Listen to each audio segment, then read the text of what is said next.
Thank you very much. Good morning, everybody. This is the special council meeting for April 24th, 2024 for the town of Rocky Mountain House, and I'd like to call the meeting to order. The first item on the agenda is the adoption of the agenda. Can I have a motion for that? Councillor Chappelle?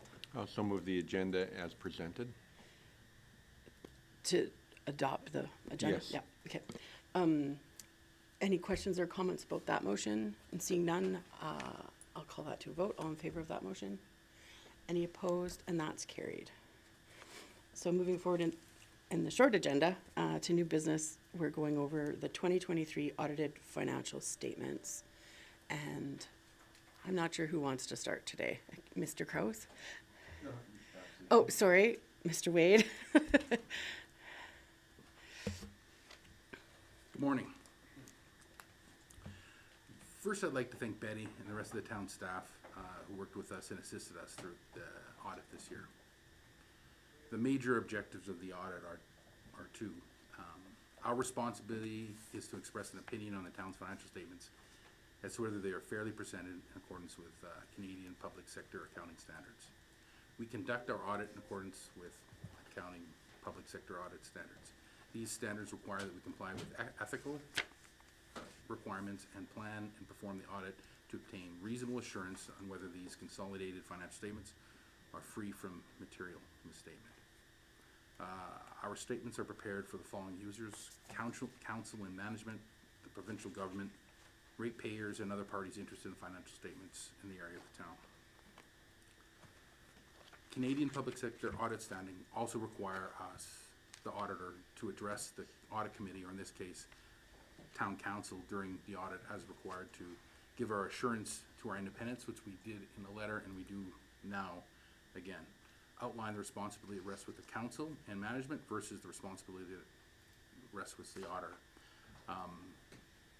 The preparation of the preparation and fair presentation of the financial statements are the town's responsibility. Of town's management council. Our responsibility is to obtain reasonable assurance that the town's financial statements are free from material misstatement. We express our opinion on these consolidated financial statements through the audit report. Reasonable assurance is a high-level assurance, but is not guaranteed that all audit procedures will detect a material misstatement when it exists. And a misstatement is considered material when it is reasonably expected that will influence the economic decisions of the users of the financial statements. Determining materiality is based on needs, expectations, sensitivities of the financial statement users. Evaluating the appropriateness of the town's accounting policies used, assessing the design and application of the town's internal controls over the financial reporting process, and recommend any improvements. The 2023 audit results and findings, we received the full cooperation from management. We had no disagreements with management and were not adequately resolved. We were not made aware of any potential fraud or illegal acts. Based on our works, we didn't find any evidence. We did not encounter any other indications of an indication of illegal or possibly illegal acts.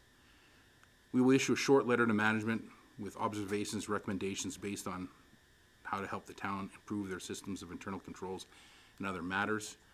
Matters considered to be significant weaknesses in internal control or issues that we think should be addressed will be additionally reported to council in our audit findings letter that we'll provide at the end of this. At the end of the audit. I'm not going to go in detail into the financial statements. I think Betty's going to do that. I just want to touch on a few things. If you look at cash and investments on the town statements, they increased from 36.4 million to about 39 million. Most of this is offset by your deferred revenue and your restricted surplus. So although it shows there's a lot of cash, most of it's already spoken for or addressed for future projects. Accumulated surplus increased from 116.6 million to 124.7 million, which is basically the excess revenue over expenditures this year of $8 million. The increase is mostly due about $7 million worth of transfers from other governments. Although accumulated surplus has increased, and the majority of this amount is allocated to future capital projects current capital projects and reserves, total 122.9 million, which just leaves 1.7 million dollars. It's an unrestricted surplus. Kind of to summarize that, when you're looking at the statements, it basically says that the town has significant funds to fund their current and future capital projects and reserves, but it's not like it's there's a whole bunch of extra amount of cash sitting there. So it meets it's a going concern, and which is a good thing, and that's really the quick take on the financial statements. Other than that, I'm good. If you have any questions now or during Betty's review of the statements. I don't see any from the council, so that's a good sign. We're waiting till later. Good morning, your worship and council. So I'm going to walk through the statements and just kind of hit the key highlights, and then if there's specific questions, we can answer those afterwards. In the briefing note, I kind of tried to sort of hit the highlights and give you the bottom line answers. Before I start, I would also like to thank the audit firm, because it was a really good audit this year, and I thought it went quite smoothly. So it was really good working with them. Your audited financial statements, they're quite complex, and it consists of sort of four major financial statements, and then supporting schedules, and then notes, which really dig into mostly the balance sheet. It's my opinion that we're showing a strong financial position. As James mentioned, our reserve balances are increasing, but that's tied into our 10-year capital plan. So when we do the 10-year plan, we know that we've got funds available to fund all current and future projects. He touched on the increase by 7 million. Part of that is because we had $7 million worth of new assets. It's going to be much higher by hopefully the end of this year, because we're building the $30 million wastewater treatment plant. I always like to give you the final answer first.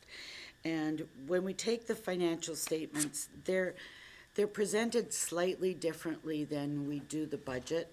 I do try to mirror it as much as possible, but to me, the big question at the end of the day is, how did we do in operations? So you have to sort of add and subtract a few things out of what's on the financial statements to get back to what you approved as a sort of pure operating budget. That's listed in the RFD. So it shows the bottom line is $542,000 surplus based on our operating activities that we had budgeted for. And that's really just the big things is we subtract out the amortization and we add in the debt repayment as well as the transfers to reserves. So that's your bottom line. I do have, I'll go through the high level and then we can decide if you want more information. When I look at there is a variance analysis. Oh, yes. If I could, I'm just trying to find where you're at in the report itself, on what page number it's kind of following. Page 4 Page 4. of the RFD thing, or whatever it is. She'll just go over that stuff first. So it's like page 5 online, like on the Yeah, whole just thing. at the bottom, and I'm going to the next page. If you look at the tables on page 6, I tried to pull out sort of So it says page 5 of 6, but it's actually page 6 in the whole document thing. Sorry. Just make sure we're all on the right page. there's a little table where I tried to pull out sort of the unusual items so that you can see how operations did. If you look at the revenues, if I pull out the return on investments, because our interest revenue did end up being quite a bit higher than what we planned, and the CSP grant, which is a new grant we received from the county, when we did the budget, it wasn't budgeted for. So if I pull those out, operating revenues are basically $406,000 higher than what we had planned. And if you look at the operating expenses, they were $549,000 lower. And then we have amortization and then the landfill remediation costs, which come from reserves because that's for the post-closure liability. And I do have a variance analysis that I can go through or ask if you have questions. But the biggest variances in the expenditures are amortization was over what our budget was by $470,000. Operations and infrastructure, they were over budget, and again, it's things I think that we've heard all year long. It was some R&M, and then our power bills increased substantially, so that's throwing them over. And it's been offset. Our fire payment to the regional fire was quite a bit lower this year, and I did contact them, and it's because they had significantly more revenue than they planned due to MVAs, and they had some staff vacancies. So the savings, it was down about $140,000. So that's a really high level, sort of where we're at on the financials. I can walk through I'm gonna just touch base on, okay, go ahead. I'm sorry, I just have a little question about the email we got earlier this week with the federal government and the retroactive RCMP negotiations. Will that affect this, or will it have to come out of next year's budget, because it's actually a last year's thing? Okay. And that might be a Mr. Kraus question, because we don't know what those numbers are yet, right? No. And so will it come, like, how, like, because the federal government is giving us a bill for like last year and the year before, that we don't know the amount yet. They don't really seem to understand how our budget process works. And so I'm just wondering, just because, like, will it come from reserves then, or will it be like a? I haven't gone into it to look and see what the actual financial impact would be. But if we have to pay it out in 2024, then it would become a 2024 expense. Okay, thank you. So I'm gonna walk through the statements just really high level. If you go back to the statements, the balance sheet, most of these are all backed up by notes, but again, James has touched on the cash. The only other one that I'd really, well, there's a couple that I think are important. A lot of these are just sort of your normal accounts that support your actual operations. But deferred revenue is high, and there is a note on that. The reason it went up was the provincial government, they're funding about $9 million towards the wastewater treatment plant, and they actually paid the balance. They'd given us $4 million, and they gave us the balance during 2023. So that's high. Long-term debt is also, I think, an important number for you to look at. It's coming down. We did increase it in 2022 because we got the $4.8 million for the wastewater treatment plant, but it's coming down, and if you go to the note, we're well within our debt servicing limits. And then the asset retirement obligation, this is new. There's a new component to it this year. Last year, it was just the post-closure liability. So this year, it comprises two things. One is the post-closure liability, which actually went up this year. I think it's because of the inflation that everybody has, because it's discounted cash flows. And then we also had, it's called the asset retirement obligation. We set up $250,000 for asbestos abatement for the town hall. We were quite lucky because we just had that study done, so we kind of knew what the cost was going to be, and it's anticipated that this building will either be remediated or removed, so it's in the near future.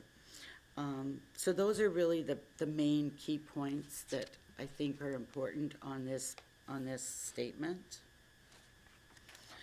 If you go to the I'm consolidated. sorry, excuse oh, me, Counselor Phillips has a All right, question. just a quick question on the post-closure costs for the landfill. Is that all related to leachate? Or is there something new in there? No, there's two components that we pay every year. One is they send us annual expenses for what they spend, and then the other is they do that big calculation where they're calculating the cash flows going forward and adjust it. So those two numbers. Okay. The next statement is the statement of operations. I did kind of already touch on that, but basically, based on this statement, it's showing that we've got a surplus or excess of revenues over expenses of 906,000. The capital is shown below, which I kind of like because it gives you a bit more of a picture of what your operating looks like. We did capitalize about $10.9 million of new assets, so the construction that happened this year. The next couple of statements, I shouldn't say it, I don't always spend a lot of time on these, but it's just your net change in financial assets. So it's showing you what your money was spent on. So it's like, you know, the 1.7 and the 9.2 shows your assets and where you got money, and you're taking out the non-cash with the amortization. And then your consolidated statement of cash flows, it's really showing you the changes on your balance sheet from one year to the next. So your AR goes up or goes down. Again, it's arriving back at the number of what you've got in cash. So it's showing you, if you want to know where did we generate all of our cash from, that's what it's showing you. Then we're into the schedules. So just to clarify, because we may get asked on this, because it's on operations, the excess of revenues over expenses is because we've got paid for part of the wastewater treatment plant, and we haven't paid that bill yet. The first line, excess of revenues over expenses, 8 million versus 4 million last year. On page 4, whatever. Page 16 on the whole Yeah. thing, but like it says consolidated salt mills cash flows for the year end December 31st. That's picking up the number off of the income statement. If you go back to the income statement, down at the bottom, there's 4 million and 8 million. And the reason why it's gone up so much from the prior year is, if you look at government transfers for capital, is almost 7 million. So and that's from the wastewater treatment plant. So we're bringing in to revenue the capital grants that we received during the year.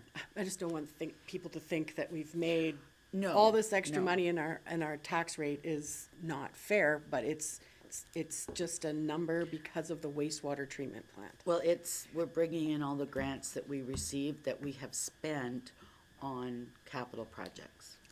Right, like I'm just gonna I'm sure we'll get asked about that. So when you look at it, and if it wasn't for the interest, it went up as much as it did, you actually would have had a deficiency of revenues and expenditures. And so it's only when you take the capital in that you go from 956,000 up to, 8 million. So it really is the transfer from other governments that are helping pay for the assets. So again, if it wasn't for the increased interest rate, you guys would have actually been in a loss, right? So it was really close. Yeah. Someone's gonna look at that and not understand. Right? We're gonna get questions. You guys are making all kinds of money. No, it's no. You can understand these. There's just someone's gonna ask. I'm sorry, Councillor Chappelle. Thank you, Your Worship.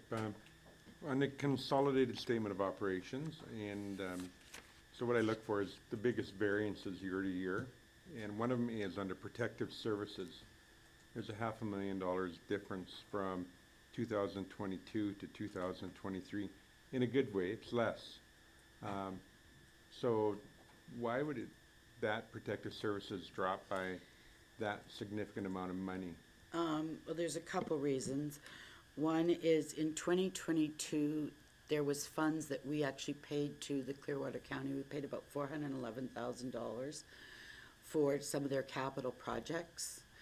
And this year, what they spent was only $100,000, so, but we paid it through as a grant to them. And then in 2023, there was, I'm calling it a timing difference or a reporting difference. We had taken 99,000 of some of the RCMP agreements and actually recorded them in 2022. So in 2023, it was reversed, so it created a credit. So it dropped our RCMP payments as well as the 140,000 that we saved on what we paid to the fire, regional fire. So that's why there's a difference between the 2 years. And would it include some staff vacancies as well? Yeah, And and protective services is like our CPOs, right? Or is that the right word? there's a little bit of that, but the bulk of it is those 3 reasons. And do we anticipate the fire service deadline gonna make it different for next year then? I mean, that, I can't comment on that. I mean, if they're doing more MVAs and are able to bill for it, then yeah, our portion may go down, but that's something that I don't even know if the fire department would be able to comment on that.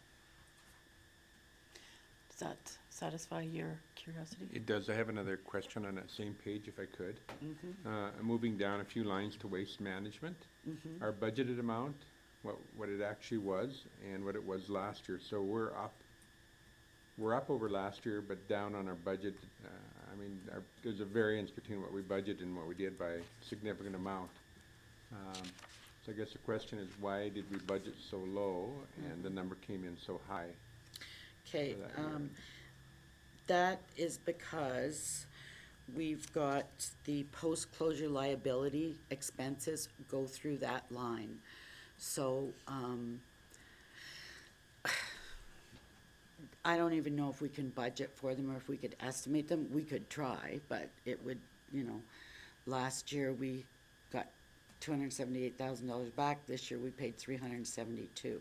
So the reason it's higher than budget is because we've included $372,000 of post-closure liability and $91,000 of current year expenditures for the post-closure.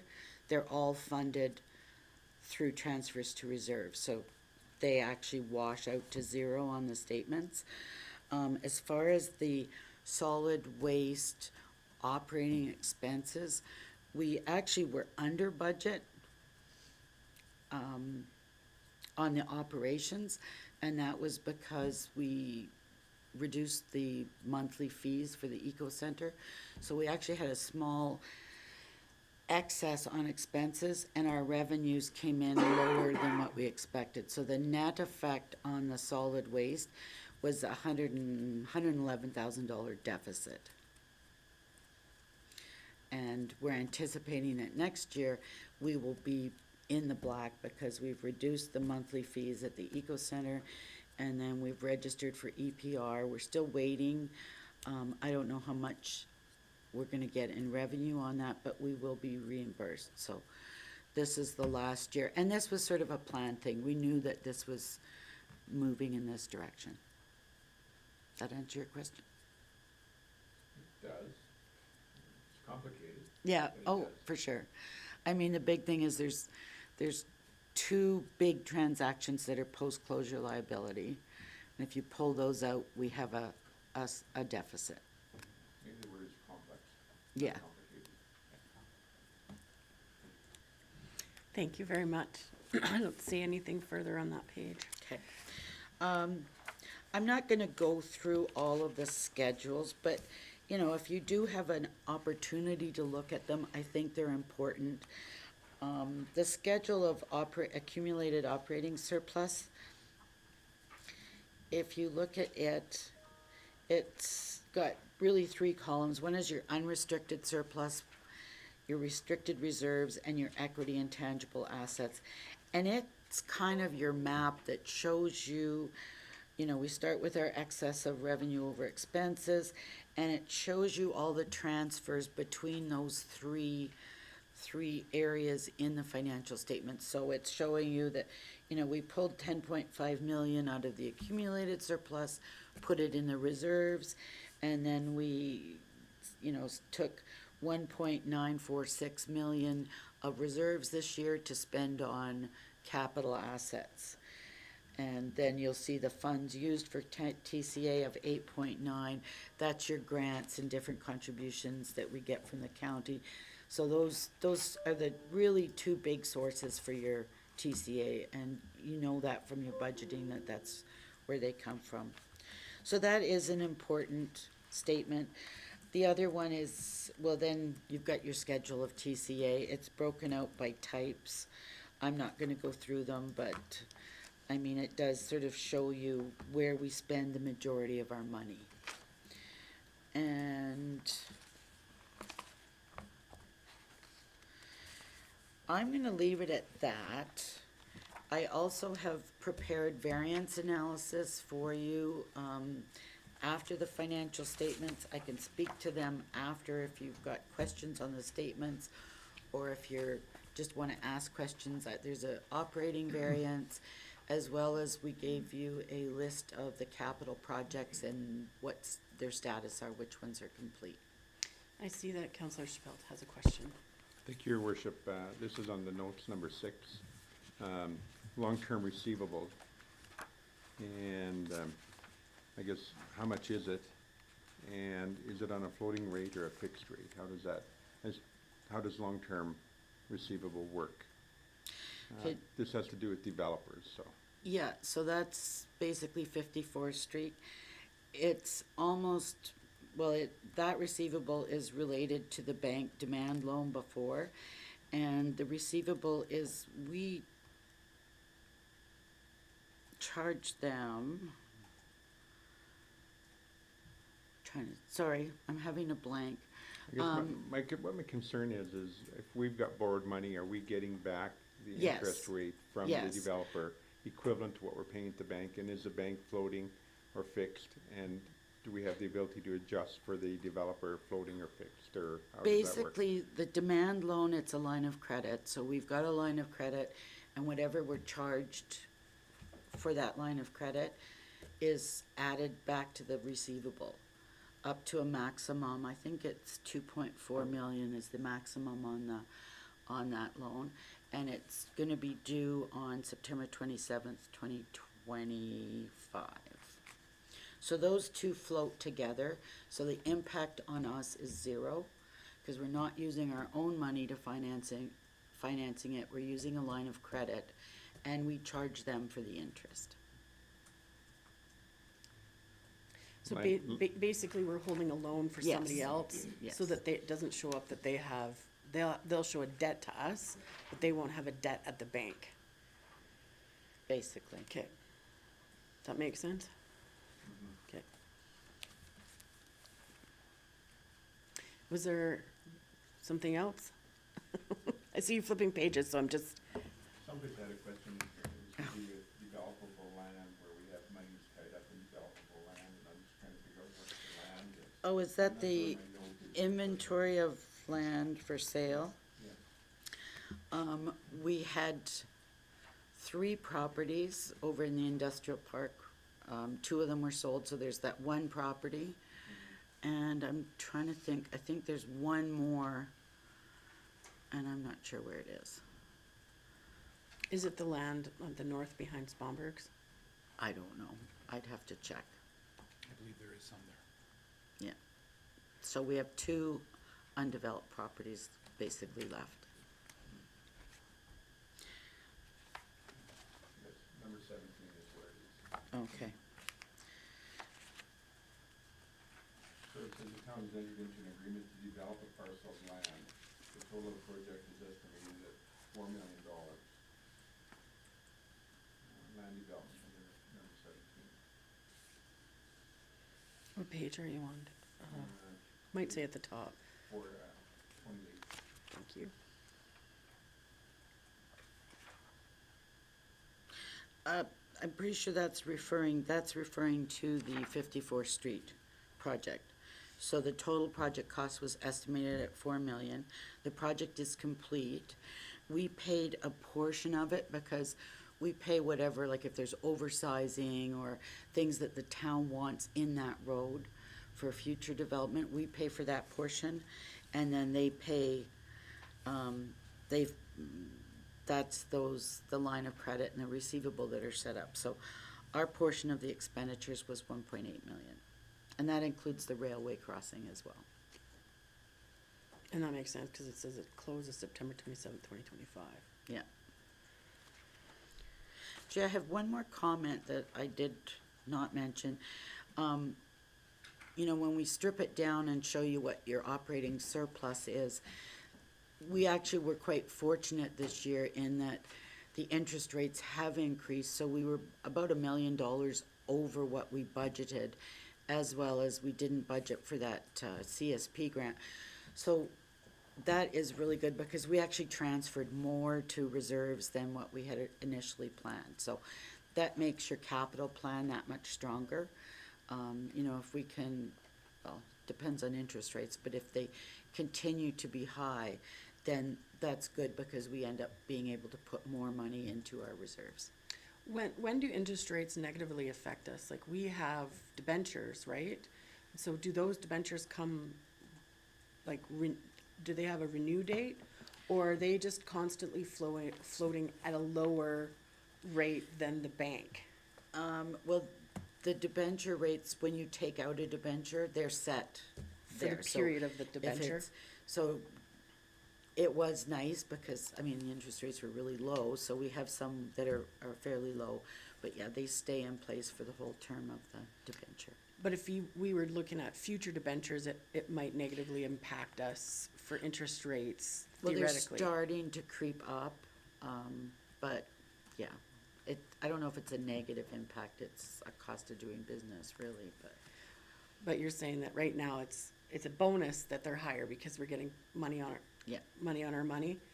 But eventually, if interest rates are quite high, it would have a negative impact if we were making new debentures, correct? Mhm. Sorry, Councillor Chappelle has another question. Yeah, I like the interest rates we're getting. I think somebody's done a good job there. That's good to see. Everyone is at, what, 5.09%, which is pretty good. My question has to do with wastewater.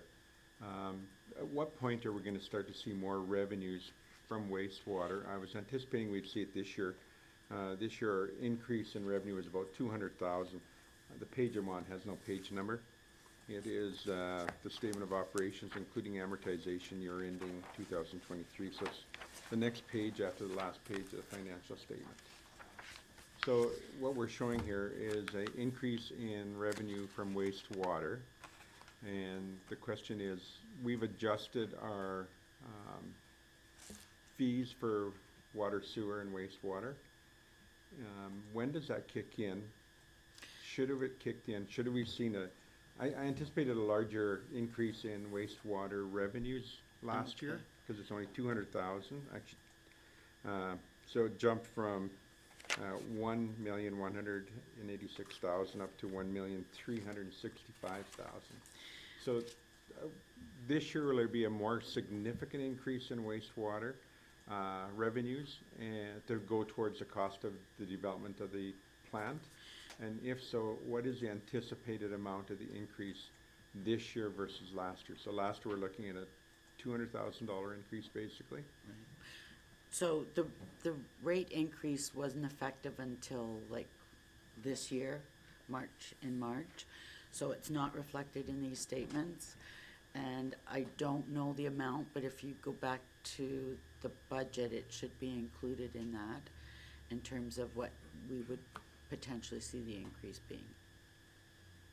So there's nothing these statements were all at the existing rates. So we didn't increase the water and sewer rates last year? No.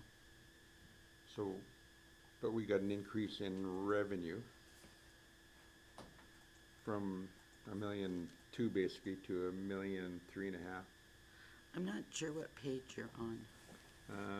It's in the package, so 43 would be 44 probably. It's the very first page after the statement that you sent out. So the utility sales and fees is 4.7 million.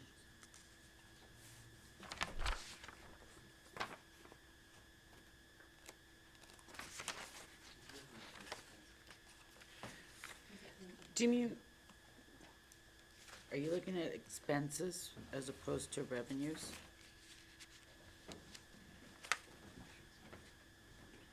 I think he's looking at expenses. I don't have this page. Oh, sorry. statement of operations including amortization, it's like page, Okay, but the 1,082,000, that's expenditures? And it's if you- page 44 of the whole document thing when we got it emailed to us for everybody that's got it on their screens. And if you go up to the top under revenue, we've got utility sales of 4.759, and we came in $3,400 over Got- budget. Gotcha. Yeah, Thank that you. makes sense? Yeah, 100%. Okay. Awesome.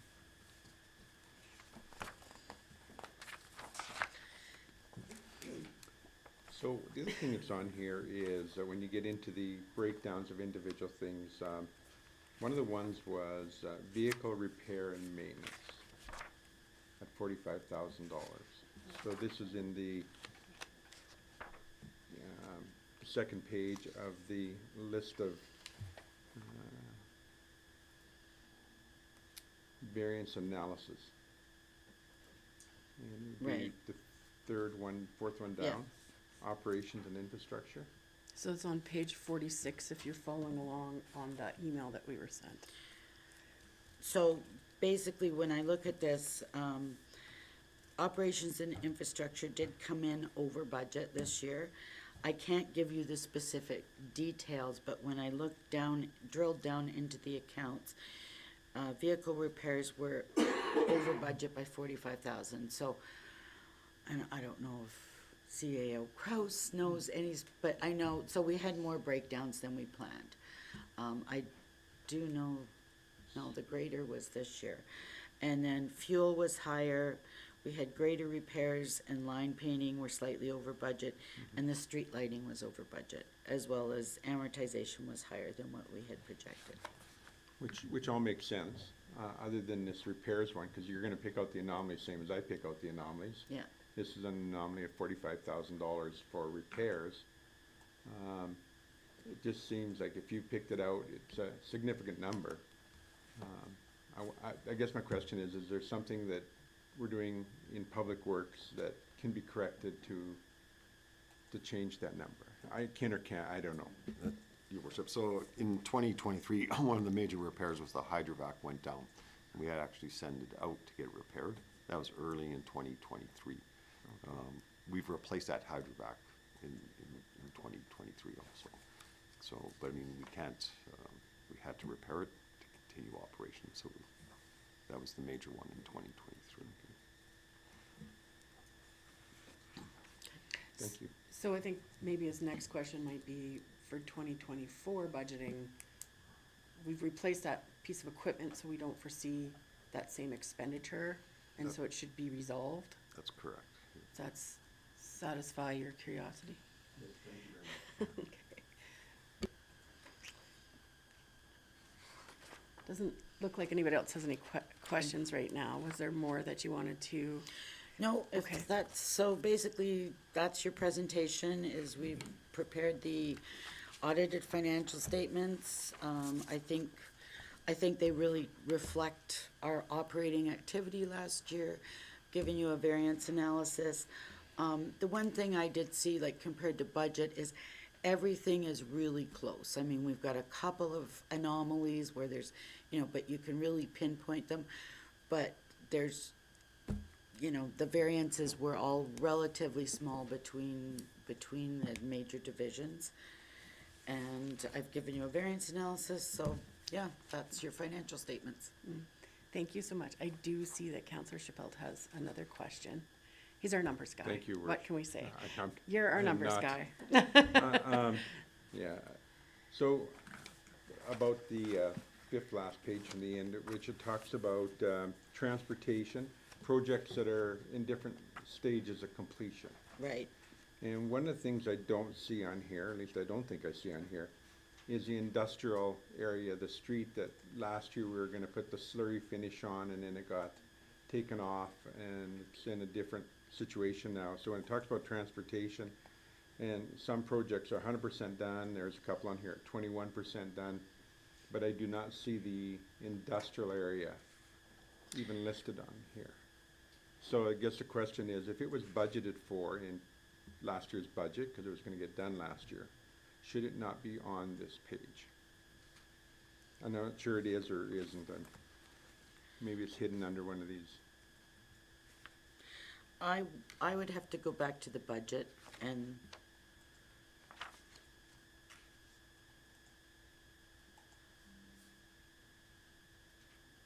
Your Worship, so we would have to verify that, because I think the slurry probably was under, might have been under the operating budget versus the capital budget, because it was just a temporary, like a road repair versus a rebuild.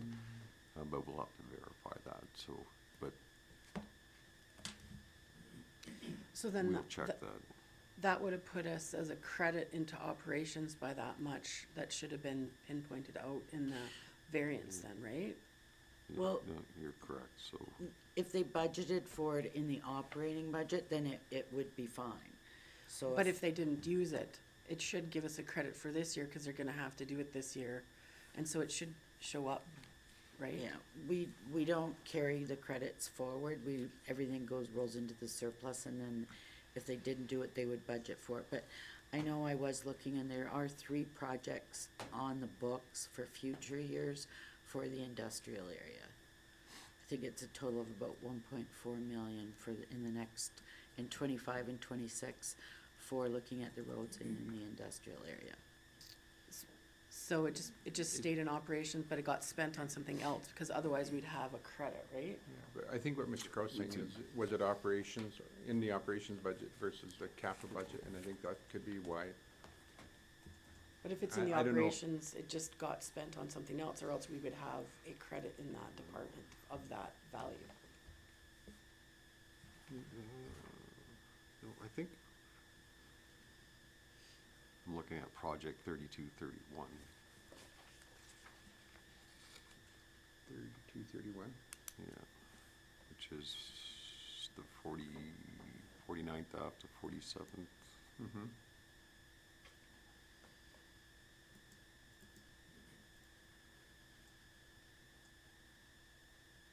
And I think that was the slurry's seal. Because no money was spent. It's just marked complete, but it was actually not done. We can verify that though. Okay, yeah, because it is marked complete on here, Yeah. so, yeah, I looked at my map and I couldn't figure it out, so. 43rd Street is the industrial area, that 3231. Yeah, 25,000, it doesn't seem like enough money, I don't know. I think we So just we check it just out. need to find out. verify that. Yeah, 100%, perfect. Okay, Counselor Phillips. Yes, if there's no further questions, I just wanted to thank Betty and Mr. Wade for putting these together and doing a fantastic job in getting our audit done and presenting the financial statements. So just from a purely high-level 10-mile view, so our surplus of $542,147 is large in part to the CSP grant and interest rates being higher. And our 10-year capital plans are well-funded, which means, based on all of this, that the town of Rocky Mountain House is in a healthy financial situation. And that's the good news. Thank you. Thank you again so much for all of your hard work. Did you have a final comment? Oh, I was just gonna say, I actually prepared 2 motions. One is to approve the statements, and then we normally accept the variance analysis for information, so I would suggest 2 motions. Okay, thank you so much, and thank you for presenting, and thank you, Mr. Wade, for coming today. I know it's very busy season for. This is relaxing. so really appreciate that. So, like Betty said, we're looking for 2 motions right now. Is anybody, Counselor Phillips? Yes, I'll make a motion that council approve the 2023 draft audited financial statements for the town of Rocky Mountain House as presented. Thank you very much. Do we have any questions or comments on that motion? And seeing none, I will call that to vote. All in favor of that motion? And any opposed? And that's none, and that's carried. And so, as Betty said, we need a second motion. I see Deputy Mayor Caprero is ready. Thank you. I'll make a motion that council accept the operating capital and variance analysis for December 31st, 2023 as information. Thank you very much. Do we have any questions or comments on that motion? And seeing none, I'll call that to vote. All in favor of that motion? And any opposed? And seeing none, and that's carried. So once again, thank you very much to the whole team and the departments. I know every information flows upwards, and then you get, if they don't do a good job, then you can't do a great job. So great job. And thank you so much to everyone who's put their time and energy into this for us. And so I believe that concludes our agenda for today. So I'd like to adjourn the meeting. Meeting adjourned. Thank you very much.